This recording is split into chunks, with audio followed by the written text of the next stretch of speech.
Okay.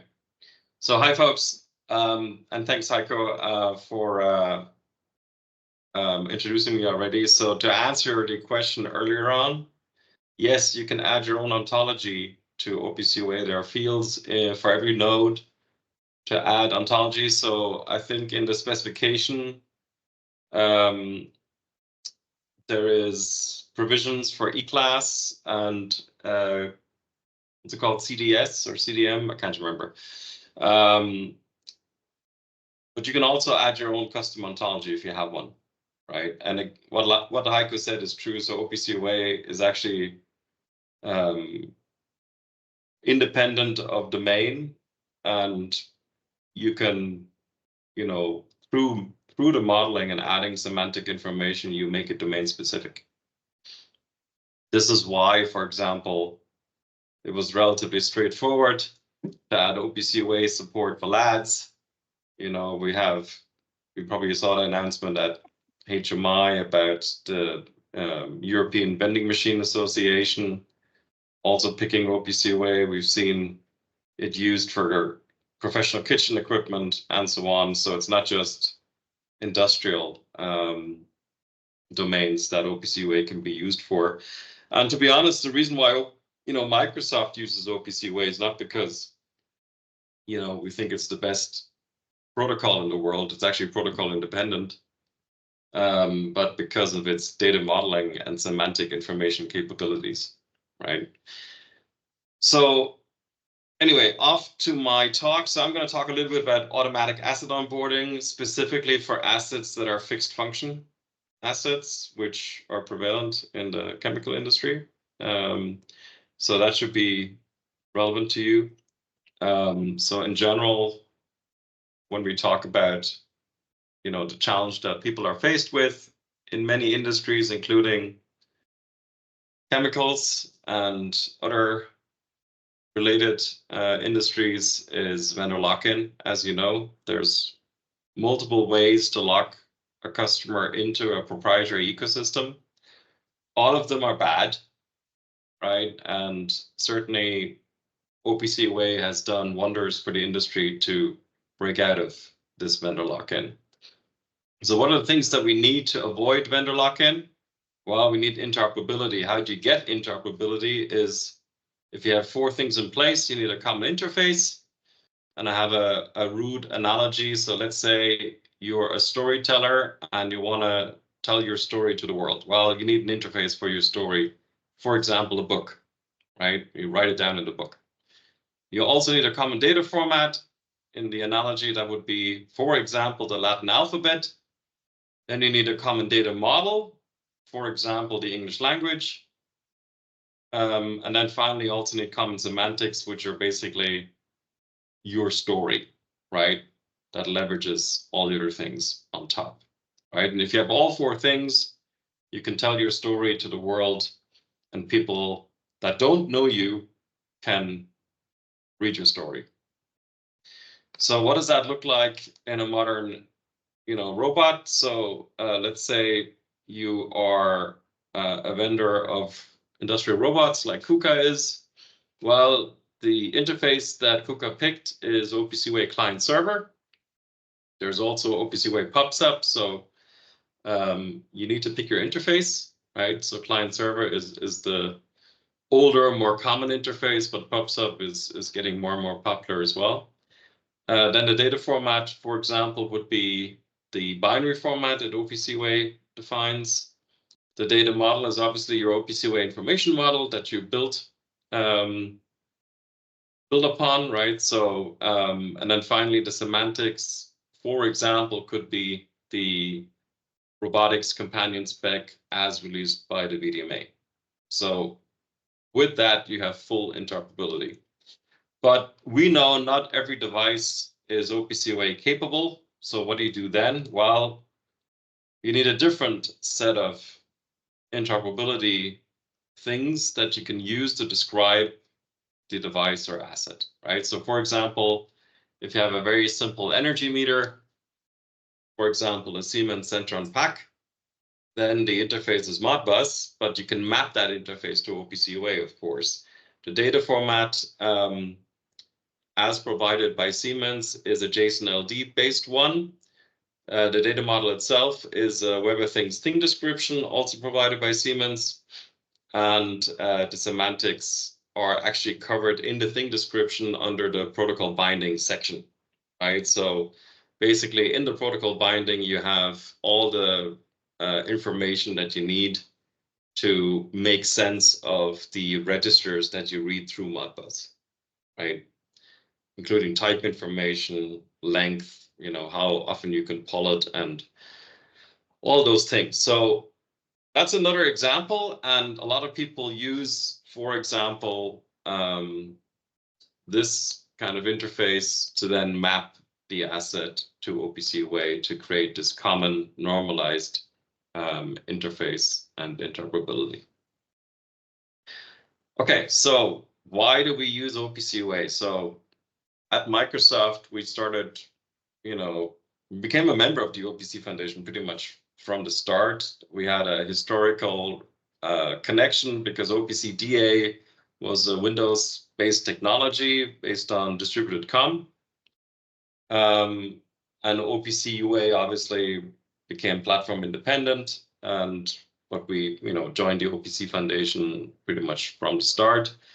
Now the OPC Foundation has almost 1,000 members. I think just before HMI, we were at 990 something. I was running around trying to convince folks to join just before HMI so we could announce at HMI that we have 1,000 members, but couldn't quite pull it off. But maybe by now we have 1,000 members. I don't know. And when I say we, I mean, sometimes I refer to Microsoft, sometimes I refer to the OPC Foundation. I wear multiple hats. I'm on the marketing control board of the OPC Foundation, right? And I mean, obviously I try to mention what I mean by we as much as possible. So why does Microsoft think OPC UA is critical in industrial scenarios, but also more and more consumer scenarios? It's because of the interoperability it provides. I think I also mentioned that, the data modeling capability, and then finally, always relevant, of course, its security capabilities. The fact that OPC UA can fully secure the connection to an asset, which becomes super critical if you start connecting those assets to the internet, right? Even if you connect them through gateways, obviously you want defense in depth, which means that you'd secure every system that is somehow connected to the internet, not just the asset that is, directly connected to the internet. So I already mentioned the companion specs. I think Heiko mentioned them as well. There's over 150 of them now. And, the VDMA keeps adding new ones. I think there's over 800 companies now, not 600, but 800 companies working on companion specs inside the VDMA, which is spectacular. I don't know any other initiative that involves so many companies to gravitate towards a single standard. So what do you do when you don't have OPC UA? I already mentioned, some examples, like the energy meter is one, but obviously there's also plenty of controllers that don't have OPC UA built in, and you're going to need some sort of translation software, right? So you pick that translation software. I mean, at Microsoft, we try to offer them all if we can. Most of those are now also available on our Edge platform, which makes installation and maintenance super easy. But even if they're not on the Edge platform, you can use them, of course, because all of them have one thing in common. They all provide an OPC UA server interface. And then we connect to that, and we stay out of the protocol translation business because other people can do that better than Microsoft, right? So now let's have a look at what kind of assets we're talking about here. So in general, you can differentiate between discoverable assets, which make the mapping to OPC UA easy, and non-discoverable assets where you need to do the mapping yourself, right? On the non-discoverable side, I think it's definitely the largest chunk. On the non-discoverable side, you have roughly 2/3 that are fixed function, right? Like valves, pumps, energy meters, those kind of things. To have, I don't know, 100 tags, and they're always the same. So for that subset of assets, we can do automatic mapping if we have a Web of Things thing description available for them. So in the perfect world, every vendor of those kind of fixed function assets supplies a Web of Things thing description for the asset, just like they supply a PDF manual, right? But if that Web of Things file is not available, you can use things like OpenAI to try to generate it for you, right? And we've done some work in that respect, and I'll get to that in a minute. So what does a Web of Things thing description look like? Well, it's a JSON LD file. It's human readable. This is an example of that particular energy meter I mentioned at the beginning. And the Web of Things thing description spec is a W3C spec that can be read on the internet. Just go to w3c.org or w3.org, and you'll see it there. So how does a end-to-end flow then look like? Well, as you know, I'm a keen developer of open source reference implementations. And two of those reference implementations that I've built are called UA Edge Translator, which I've contributed to the OPC Foundation. This is this guy. And I also have a publisher, which is an OPC UA client on the left side, and an MQTT or Kafka client on the right side to publish data in OPC UA PubSub format. So using Azure OpenAI service, I can now generate this Web of Things thing description for a particular asset just by specifying the make and model of the asset, and OpenAI service will generate the Web of Things thing description for me, right? And then, of course, I need some sort of interface that I can use to supply the Web of Things thing description to the industrial connectivity software. And again, UA Edge Translator is the reference implementation there. So what we did is we created a new working group inside the OPC Foundation to standardize that configuration interface. And of course, we used OPC UA for it. And it's the simplest possible interface you can think of. It has exactly two methods defined: create asset and delete asset. And once you call create assets, you get a node ID back of a file, OPC UA file node, that you can use to upload the Web of Things thing description file. And there's in the file API, we actually overrode one of the methods to basically trigger the parsing of the Web of Things file inside the connectivity software. Very simple. And again, UA Edge Translator has an implementation of it. So what does that look like in practice? Well, inside UA Cloud Publisher, there is a new feature called UA Edge Translator, and you can see it here. So in the beginning, you have a ChatGPT prompt, which is connected to the Azure OpenAI service. So you can type in, for example, the make and model of the asset you want to onboard. You click on the generate and download file, which will download the file to your PC. You can then use a thing description editor to validate the file, because it's not going to be perfect. Let's be clear. I mean, OpenAI is a tool that will help you with mundane tasks like typing in the file from scratch, right? It's probably going to be incomplete and you need to add additional tags to it, but it certainly beats having to type in the file from scratch. Ideally, you don't have to do any typing because the vendor supplies the file, but in the meantime, you'll have to you'll have to type it. You have to use something like OpenAI service to do it, right? So this is, for example, a generated JSON file. And as you can see inside the JSON file, we already specify how we would like to map the asset to OPC UA, including the companion spec to use for it, right? So you can map the asset into the types defined in a companion spec. So in this case, we use the Profinet energy monitoring companion spec. And down here, we specify the type that we want to use.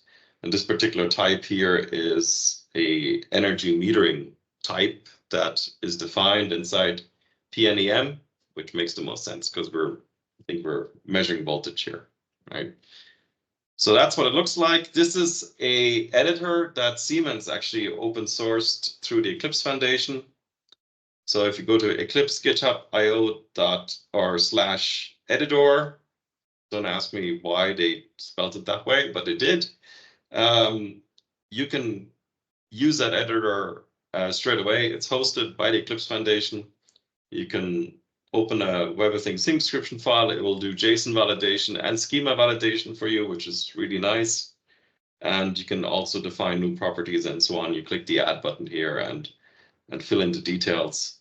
You can also generate a thing description from a thing model, right? The difference between a thing description and a thing model is a thing model is you know, instance independent, so it doesn't contain like the IP address of the asset or its serial number. And you know, when you click a button inside this editor to generate the actual thing description from the thing model, you get a pop-up to fill in those specific details like IP address, serial number, and so on. So the thing description is always bound to a specific instance of an asset.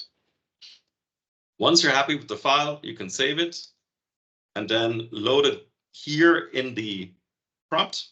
So sorry, in this step here, and step 2, you load the file. And then you basically specify the endpoint to your industrial connectivity software like UA Edge Translator, hit a button, send the file, and you've just onboarded your asset. When you then connect to Edge Translator, to the server, OPC UA server that it provides, you will see the asset mapped with a useful name, right? For example, this here is the specific instance name, including its serial number, and all the tags are automatically mapped. And then since OPC UA supports discoverability, you can then browse this particular node from your OPC UA publisher, OPC UA Cloud Publisher, for example, or you have a different implementation of publishing to the cloud using OPC UA, you can do that too. And then you basically are off to the races. You're publishing the data. So what did we do in the OPC Foundation to increase interoperability for not just the actual assets, but also the edge and the cloud? Well, we've added a bunch of working groups in recent years. For example, we added better MQTT support to OPC UA because it's a very popular protocol. Some of the feature requests from the community were to specify additional encodings, which we did. We also added a suggested topic hierarchy for the MQTT broker that people can use. That allows you, for example, to build a unified namespace. And we also simplified the payload quite significantly to further performance optimize it. We added metadata messages, which contain all the metadata for a particular data set that never changes. So you can send that to a separate broker topic and keep it persisted in the broker, which is, for example, what Microsoft does. It's very convenient and very efficient. And we also added a gzip version of JSON for compressing the payload to cram more data into a packet sent to the edge or the cloud, right? So that's part of the features that is now coming in the 105 spec, which is about to be released, I think, this month or next month. And then, of course, we added a REST interface to OPC UA, which is also quite convenient. So you can now add REST to an OPC UA server, and you can use any REST client, including your web browser, to access an OPC UA server, right? So that was also a very sought after feature, and that's also going into 105. And then we launched the cloud initiative, right? So at HMI, we actually launched the cloud initiative. It was my idea, but I convinced all the other cloud vendors to participate. The odd one out here is Google, but they promised me they will join later. And of course, as a end user, as a manufacturer, you get to join for free, right? So the cloud vendors will probably end up having to pay something to be part of this initiative, but we haven't quite decided how much yet. But as an end user, you get in for free, and we made that choice because we really want lots of end users to join and participate and bring their requirements to the table. So what does the cloud initiative want to achieve? Well, it's all about interoperability in cloud applications. Sorry, there's some noise on the background. One of the ideas we had is that we want to build an overall cloud reference architecture that all cloud vendors should snap to when it comes to support of OPC UA, how that should work.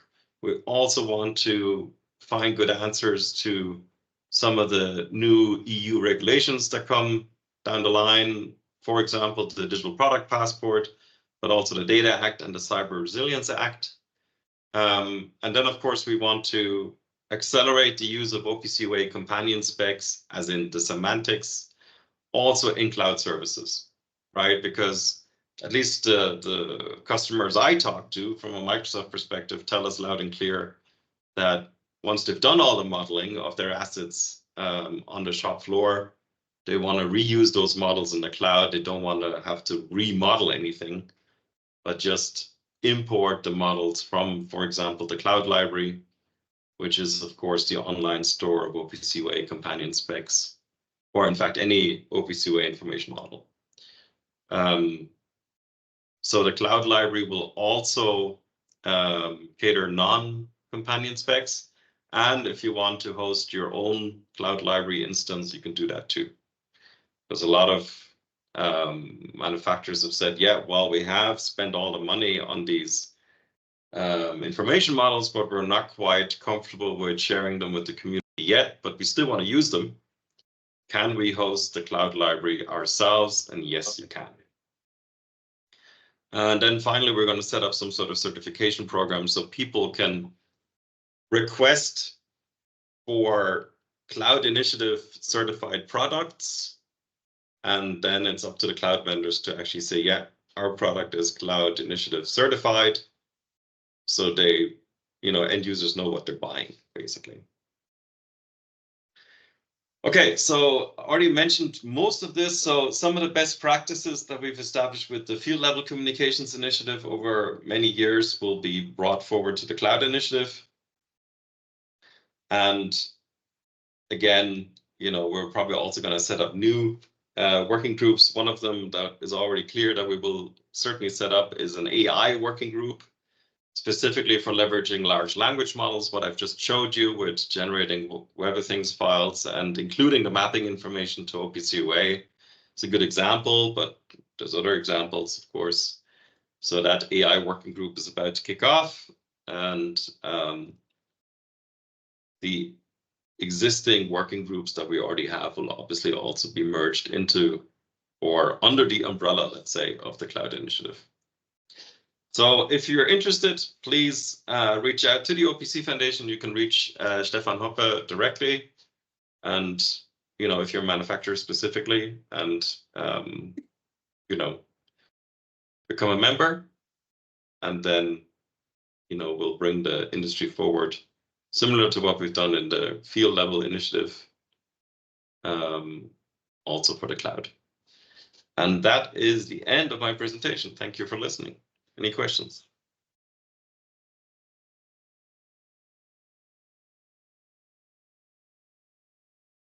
Thank you, Erich. Are there any questions from the room to start? Yeah, Jared. Thank you very much for the presentation. So I have a quick question. At the end, you presented the cloud initiative, which involves a collaboration across many of the cloud vendors. And clearly, Microsoft and others are involved in collaborations with multiple people across the spectrum and manufacturers across industries. Do you see that cloud initiative as also being a mechanism to share learnings around the implementation of, for example, new technologies like large language models across the industry, so to accelerate the rate of adoption? Yeah, for sure. I mean, that's a great question. I mean, part of the idea for the cloud initiative was because I was having the same conversations with every single customer, right? And a lot of the times the customers say, yeah, well, we'd love to trust you, Microsoft, but do you have like a, lighthouse customer you can point us to that we can collaborate with, or at least get some insights what they did to make all of this work? And of course we do, right? But it's kind of a point-to-point conversation each time, and that doesn't really scale. So this is my attempt of trying to scale that, to do exactly what you just asked, to accelerate the industry, because the industry needs acceleration.